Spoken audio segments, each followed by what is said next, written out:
Donc, bonjour à tous. Donc, moi, je vais introduire ce webinaire par en fait des considérations un peu techniques et théoriques sur la stabilité tartrique des vins. Donc, en fait, l'acide tartrique dans les vins, on va le trouver sous forme acide tartrique et sous forme de ces deux bases conjuguées qui sont l'ion hydrogénotartrate de potassium et l'ion tartrate, donc bidissocié. Donc, la forme majoritaire dans la gamme de pH des vins, compte tenu des pK de cet acide, sont les formes hydrogénotartrate de potassium et dans la gamme de pH classique, on va avoir également présent dans des proportions fonction du pH, donc l'acide tartrique et l'ion tartrate. Mais la forme majoritaire reste l'ion hydrogénotartrate de potassium. Donc pourquoi on a des risques de cristallisation dans les vins? C'est parce que l'ion hydrogénotartrate de potassium peut cristalliser sous forme de sel d'hydrogénotartrate, l'ion hydrogénotartrate, pardon, peut cristalliser sous forme de sel d'hydrogénotartrate de potassium avec le cation qui est présent et qui est le cation majoritaire dans les vins, qui est le cation potassium.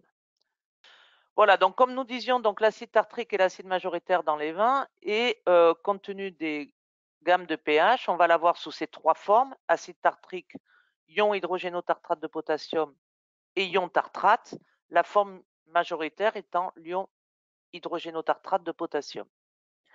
Et les risques de cristallisation viennent de la présence dans le vin, associée à la présence d'acide tartrique, du cation potassium qui peut former des cristaux d'hydrogénotartrate de potassium avec la forme monodissociée de l'acide tartrique et de la présence de calcium qui, lui, va former des cristaux de tartrate neutre de calcium avec donc l'ion bitartrate. L'ion tartrate, pardon, ici. Donc, en fait, les risques dans les vins sont majoritairement liés à la cristallisation des sels d'hydrogénotartrate de potassium. On peut, compte tenu des concentrations, on peut cependant avoir également des cristallisations de sels de tartrate de calcium. Celles-ci sont moins fréquentes, plus rares et beaucoup moins bien maîtrisées. J'en parlerai un peu, mais je n'insisterai pas, je répondrai s'il y a des questions. Donc, pourquoi ces risques de cristallisation? Ces risques de cristallisation, en fait, se produisent lorsque la solution est sursaturée. Autrement dit, quand le produit de concentration des sels est supérieur à leur produit de solubilité dans le milieu. Donc, ce produit de concentration des sels dans les vins, il est lié bien sûr à la concentration en acide tartrique et au pH qui vont en fait déterminer les proportions d'ion hydrogénotartrate et d'ion tartrate. Et il est lié bien évidemment aussi aux concentrations en ion potassium et en ion calcium. Donc, outre ces concentrations et le pH, il faut prendre en compte, dans un milieu complexe comme le vin, l'existence de coefficients d'activité. C'est-à-dire qu'il n'est pas facile de calculer le produit de concentration sur la base de seules données analytiques. Donc, ces coefficients d'activité représentent les concentrations qui sont en fait réellement disponibles pour la cristallisation et qui sont en fait dépendantes de la composition du milieu. Donc, pour un produit de concentration donné dans un vin, il y aura des risques si, je l'ai dit, le produit de concentration est supérieur au produit de solubilité. Et ce produit de solubilité, ce sont les concentrations, les produits des concentrations en ions limite, maximum, les quantités maximales qu'il va être possible de dissoudre dans le milieu. Donc, naturellement, dans le raisin et dans les mous, on a des teneurs importantes en acide tartrique et en potassium. Le calcium, c'est variable, mais il y en a. Et le produit de solubilité, donc, va être fonction de la concentration en éthanol et de la température. Donc, partant d'un mou dans lequel ces ions sont solubles, on a des produits de concentration inférieurs aux produits de solubilité. Lorsque la concentration en éthanol va augmenter, le produit de solubilité va diminuer. C'est pour ça qu'on observe fréquemment des cristallisations des sels d'acide tartrique, notamment du THK, pendant la vinification en cours de fermentation. On part d'un produit de concentration donné dans le mou, le produit de solubilité diminue du fait de l'augmentation de la teneur en éthanol, et donc on va avoir des cristallisations spontanées. Donc ça se produit pendant les étapes de fermentation qui entraînent une diminution du produit de solubilité, et ça va se produire également lors de variations de température. Le produit de solubilité, lui également, il va diminuer quand la température diminue. Donc en fait, pour un produit de concentration donné dans un vin, les risques de cristallisation vont être liés en fait à des diminutions de température.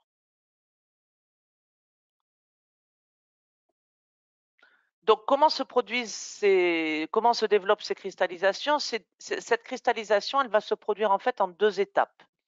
Et ces étapes dans la cristallisation, le plus simple pour le suivre, c'est en fait de faire un suivi de conductivité, puisque potassium ou calcium sont des ions qui en fait participent à la conductivité du milieu. Donc comment ça se produit? Dans une première étape, donc si on se met dans des conditions, partant d'un vin, on va se mettre en fait dans des conditions de température telles que le produit de concentration est supérieur au produit de solubilité, donc on est en sursaturation. On va mesurer la conductivité et pendant toute une première étape, on ne va rien voir. Donc cette étape correspond en fait à la première étape du processus de cristallisation qui est la nucléation. Donc en fait, dans une solution sursaturée, les molécules qui sont en sursaturation vont tout d'abord s'associer pour former des agrégats, on appelle ça aussi des essaims moléculaires. Et ces agrégats se font et se défont jusqu'au moment où ils atteignent une certaine taille dans laquelle ils vont être, à partir de laquelle, pardon, ils vont être stables. Donc, quand cette taille critique est atteinte et qu'on a formé des agrégats stables, on appelle ça des nucléi. Pendant cette étape de nucléation, en fait, on ne voit pas de variation de la conductivité, mais on va la voir à partir du moment, en fait, où ces nucléi, dans une seconde étape, vont croître. Donc, en fait, après la première étape de nucléation, de formation de nucléi stables, il va y avoir une seconde étape de croissance des cristaux à partir, en fait, des nucléi formés. Donc, cette étape de croissance correspond en fait à l'incorporation des ions encore en sursaturation et qui sont présents dans la solution sur les sites des cristaux et en fait auxquels ils vont en fait se lier fortement au réseau cristallin. Donc cette croissance, elle va se poursuivre jusqu'à ce que les concentrations en solution soient telles que la solution n'est plus sursaturée. C'est-à-dire qu'on a une diminution des concentrations en solution et la croissance s'arrête quand le produit de concentration final est égal au produit de solubilité dans les conditions donc de température choisies. Donc comment ça se produit la cristallisation spontanée dans un vin? Si on considère un vin qui va présenter un produit de concentration ou en THK ou en TCA donné, donc pour une température relativement élevée, bon, je sais pas, je vais prendre un exemple 20 degrés, en fonction en fait de la température, on va distinguer différents domaines pour ce vin. Donc le premier domaine, c'est le domaine de solubilité dans lequel le vin est stable. Le vin est stable et on est dans le domaine de solubilité, ce qui veut dire qu'on est pour le produit de concentration du vin dans des conditions de température telles que si on rajoute un cristal dans le vin, on va être capable de le dissoudre. Donc en fait, le vin n'est pas sursaturé. Donc cette zone dans laquelle on peut dissoudre plus d'hydrogénotatrate de potassium, d'atrate de calcium, correspond au domaine de solubilité dans lequel le vin est stable. Si on diminue la température, on va arriver à ce qu'on appelle la température de saturation, c'est-à-dire la température telle que pour ce vin, le produit de concentration est égal au produit de solubilité. On ne sera plus capable de dissoudre des cristaux de THK ou de TCA dans ce vin. Donc cette température de saturation, c'est la température en dessous de laquelle il n'est plus possible de dissoudre un cristal. Si on continue de descendre cette température, cependant, on va se retrouver dans une zone où le produit de concentration est supérieur au produit de solubilité, la solution est sursaturée. Pourtant, on n'observera pas de nucléation spontanée. La nucléation ne se produira pas. Si on rajoute un cristal dans le vin, il va être capable de croître, mais il n'y aura jamais de cristallisation spontanée. Il n'y aura pas de nucléation. Pour observer cette nucléation, il va falloir en fait descendre la température à des valeurs très inférieures à la température de saturation, ce qu'on appellera la température de cristallisation spontanée, pour laquelle en fait, on va être dans une zone, on va passer dans une zone d'instabilité où la cristallisation se développe spontanément. Donc en dessous de, à partir et en dessous de la température de cristallisation spontanée, on aura naturellement dans les vins nucléation et croissance des cristaux.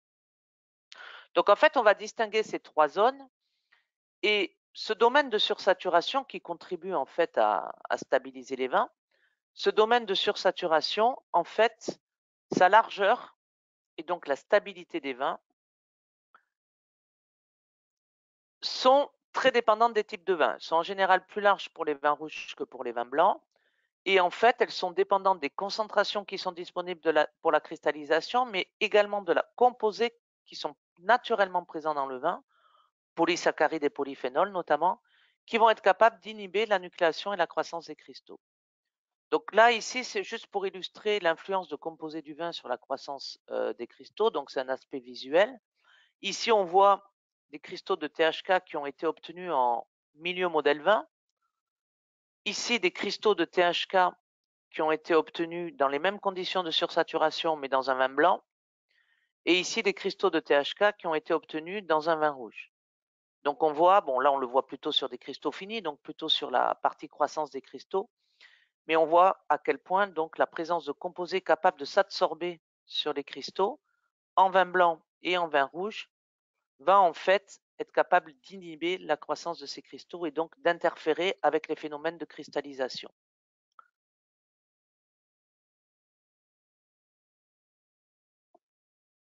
Donc, comment est-ce qu'on va faire en fait pour déterminer la stabilité ou l'instabilité des vins? Comme je l'ai dit, ce n'est pas évident de le prévoir sur la base de seules données analytiques en termes d'analyse de teneur en acide tartrique, pH, teneur en potassium et teneur en calcium. Bien sûr, ça donne une idée, mais ce n'est pas évident. Donc, ce qui avait été proposé et qui pourrait être fait, c'est de déterminer expérimentalement pour chaque vin, c'est le domaine de sursaturation et la température de cristallisation spontanée. Donc ça permettrait en fait d'évaluer les risques propres à chaque vin. C'est efficace, mais c'est un peu long.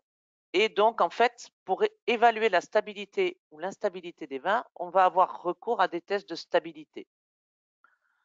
Donc ces tests de stabilité, il en existe de différentes sortes. Donc les premiers, les plus anciens et qui sont toujours utilisés, donc c'est les tests au froid, tout simplement. Donc les vins sont placés 6 jours à moins 4 degrés ou 15 jours à moins 2 degrés. Il y a différentes façons de faire.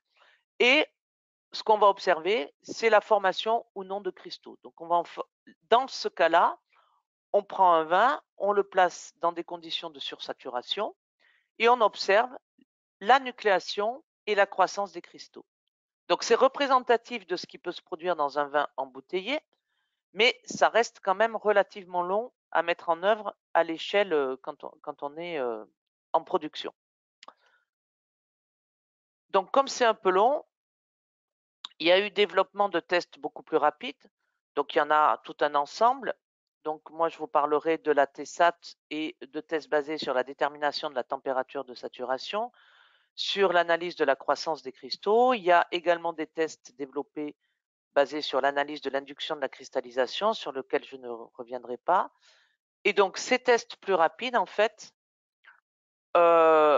ont été mis en place et les critères de stabilité définis par référence justement à des tests au froid. Donc les critères de stabilité de ces tests ont été confrontés donc à des tests au froid. Donc la température de saturation, donc ça c'est un des premiers tests rapides qui a été mis en œuvre. Donc en fait cette température de saturation, comment on la détermine? On va prendre un vin, ici le vin initial, qu'on va placer à une température de l'ordre de 30 degrés Celsius. Et on va en fait abaisser cette température tout en mesurant la conductivité du vin.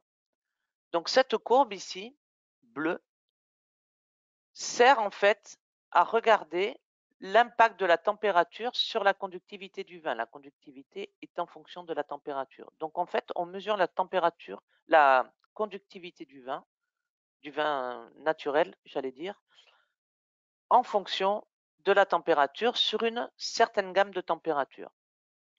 Ensuite, ce vin, on va abaisser sa température et quand il est à une température suffisamment basse pour qu'on soit sûr qu'on n'a pas de risque en fait de dissolution de cristaux de THK, on est sursaturé, on va rajouter des cristaux de THK.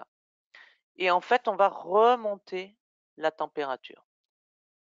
Donc en fait, ce qu'on va observer pendant cette remontée en température, si rien ne se passe, on va avoir une courbe parallèle à celle du vin initial, jusqu'au moment où on va observer un décrochement.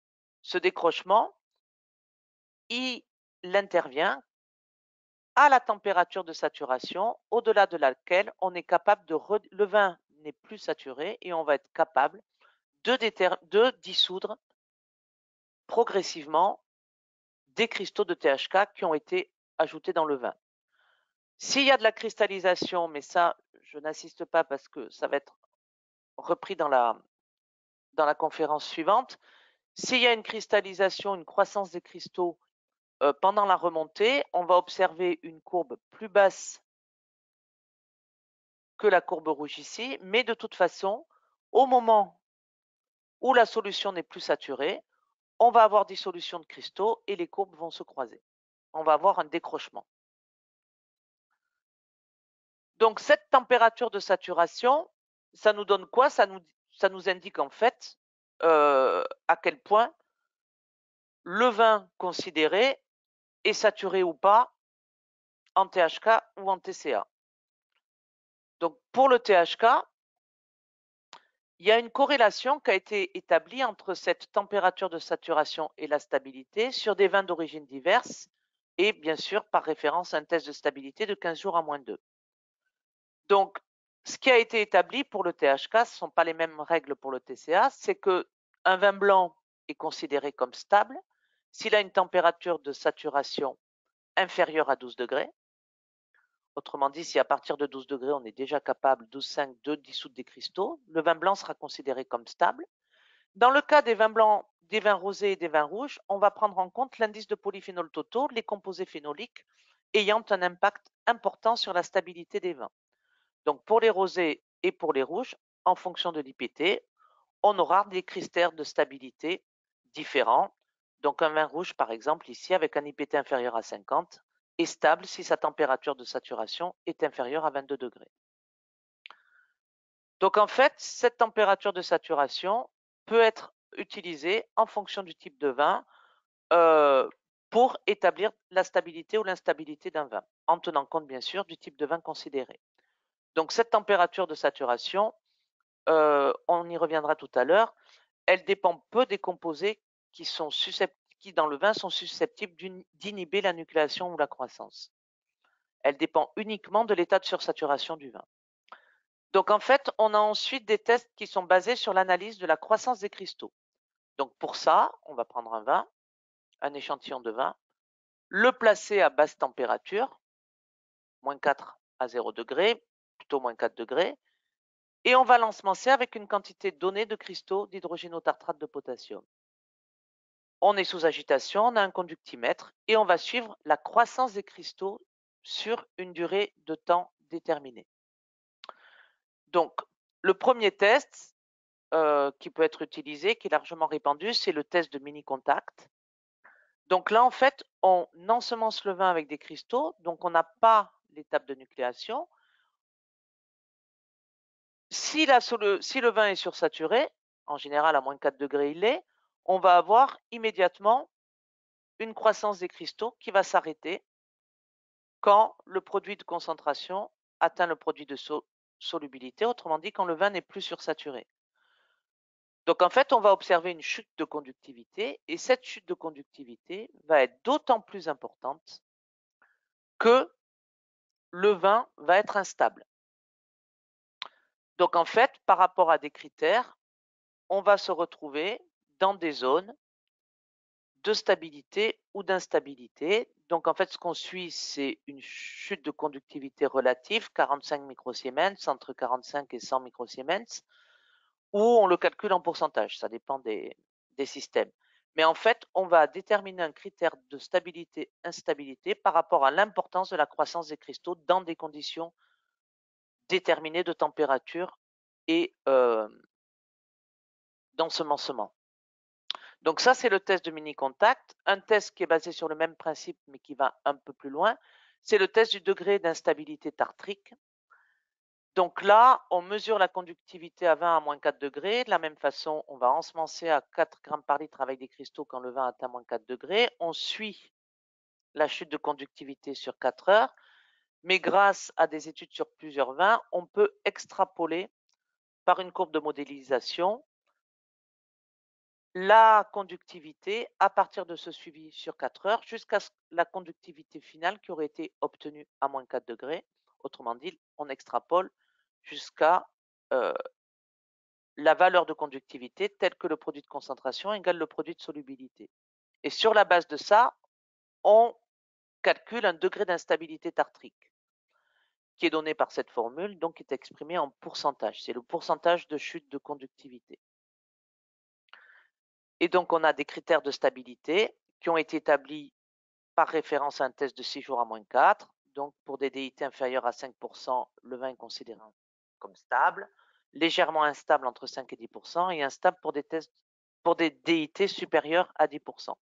Donc, l'avantage de ce test par rapport au précédent, c'est que c'est un test quantitatif qui indique le pourcentage de chute de conductivité qu'il est nécessaire d'obtenir pour obtenir la stabilisation du vin, puisque la conductivité, on l'exprime en pourcentage de chute de conductivité, donc on peut le reporter à n'importe quelle température. Et donc ça, il va être utilisé, ce DIT, pour en fait suivre la stabilisation du vin lors, par exemple, d'un traitement d'électrodialyse. J'y reviendrai tout à l'heure. Donc il est quantitatif, c'est son avantage. Donc quand le vin est instable, on a différentes façons pour pouvoir le traiter. On a différentes technologies disponibles. Donc des technologies qui sont basées sur l'induction de la cristallisation et l'élimination des cristaux, sur l'élimination des ions en excès et sur l'inhibition de la cristallisation. Donc on a 3 types de techniques possibles. Donc les plus anciennes, ce sont celles qui sont en fait, ce sont les traitements par le froid. Donc dans les traitements par le froid, qu'est-ce qu'on fait? On induit la cristallisation par abaissement de la température. Donc avant la mise en bouteille du vin, on provoque la cristallisation par abaissement de la température, donc à des températures basses, de façon à provoquer la cristallisation.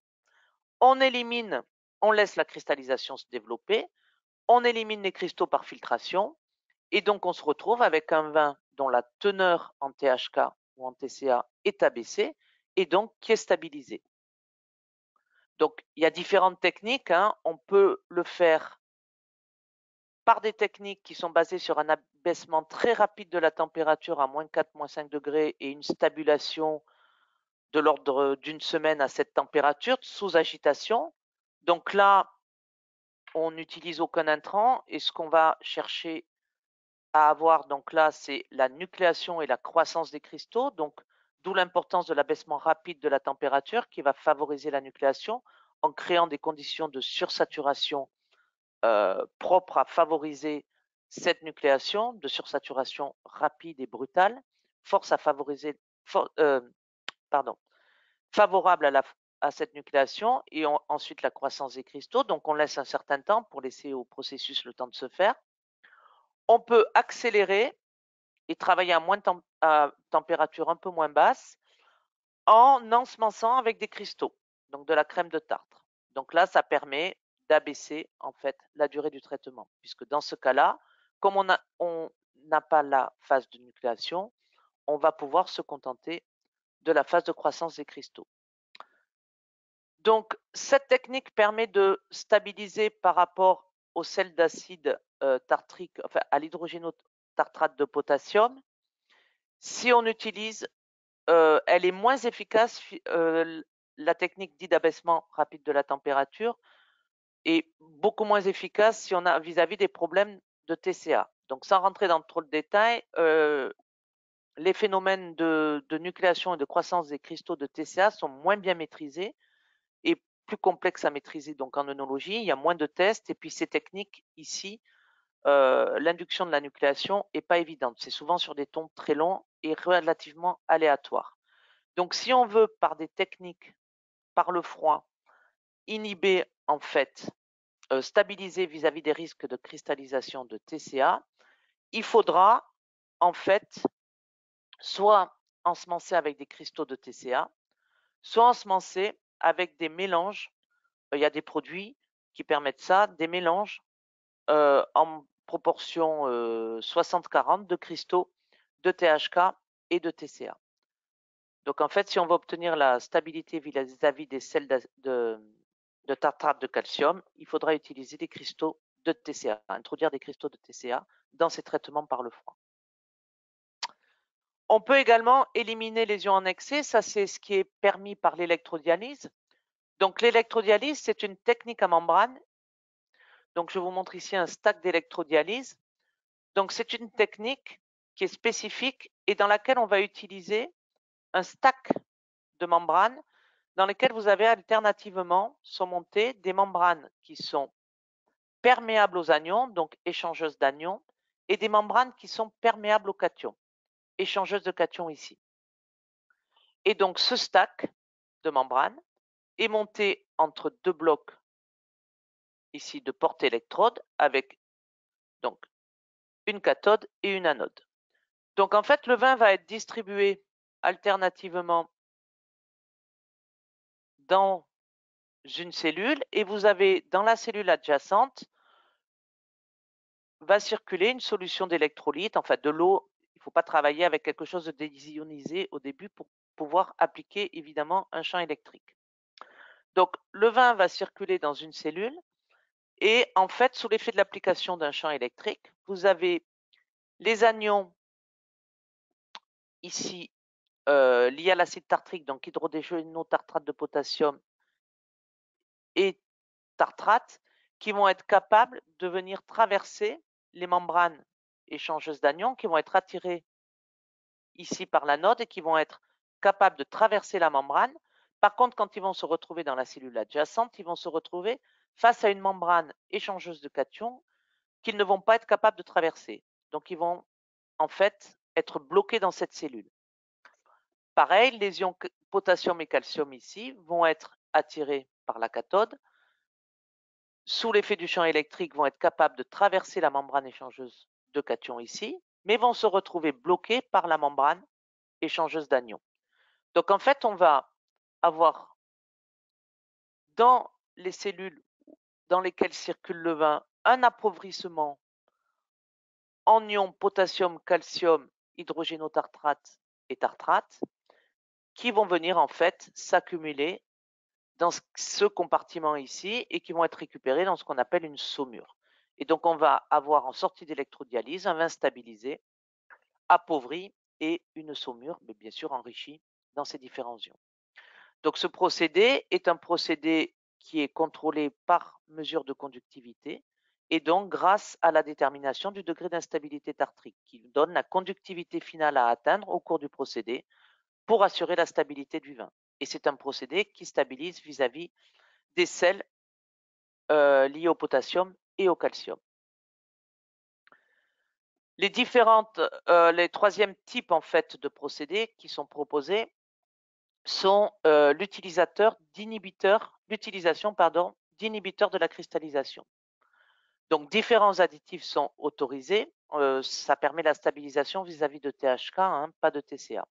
Différents additifs sont autorisés.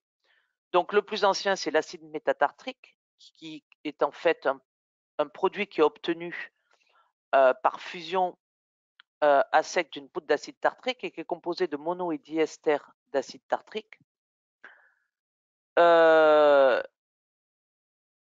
Donc, qui vont en fait, ce sont des composés en fait qui vont interférer donc avec la cristallisation des sels d'acide tartrique, et l'inhiber. L'inconvénient, c'est que c'est un produit qui est instable, donc on va avoir une hydrolyse au cours du temps, assez lente, mais enfin bon, qui peut être assez rapide si le produit est stocké à des températures trop élevées. Donc c'est instable et ça va redonner par hydrolyse de l'acide tartrique. Donc c'est un additif qui fonctionne bien, mais qui n'est valable que sur des vins à rotation rapide, puisque son efficacité en fait diminue dans le temps, puisqu'il va y avoir une hydrolyse naturelle. Un autre additif qui est autorisé sur vin blanc et rosé, c'est la carboxyméthylcellulose. Donc cet additif est très efficace sur blanc et rosé. Il faut par contre que les vins soient parfaitement stabilisés vis-à-vis de la casse protéique pour éviter des problèmes après la mise en bouteille.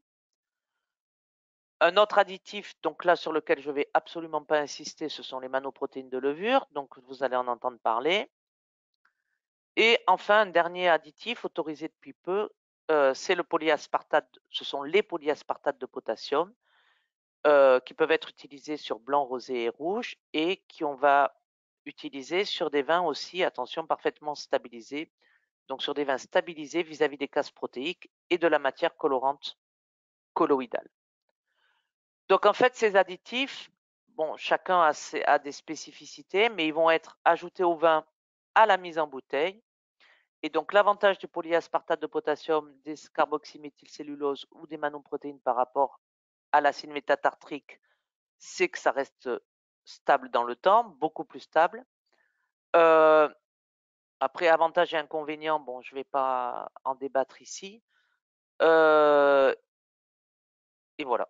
Donc en fait, c'est assez simple d'utilisation, puisque c'est juste quelque chose qu'on rajoute à la mise en bouteille. Par contre, attention, ça dépend du degré de sursaturation du vin. Sur des vins très saturés, des techniques physiques peuvent être préférables. Donc en fait, en conclusion, il y a différents tests et différentes solutions techniques qui se complètent et qui sont là pour répondre aux besoins des entreprises pour stabiliser leur vin. Et en fait, le choix d'une technique en fait, va dépendre des caractéristiques des vins à stabiliser. Est-ce que je suis en blanc, rosé ou en rouge? De leur degré d'instabilité aussi. Ça va dépendre également du cahier des charges de l'entreprise. En termes de législation, il faut vérifier que tous les additifs qui sont autorisés par l'OIV ne sont pas forcément autorisés dans tous les pays. Ça va dépendre du cahier des charges. Les vins biologiques, par exemple, n'autorisent pas toutes les techniques en vinification en bio. Et ça dépend bien évidemment de leur spécificité, de leur organisation et de leurs moyens financiers.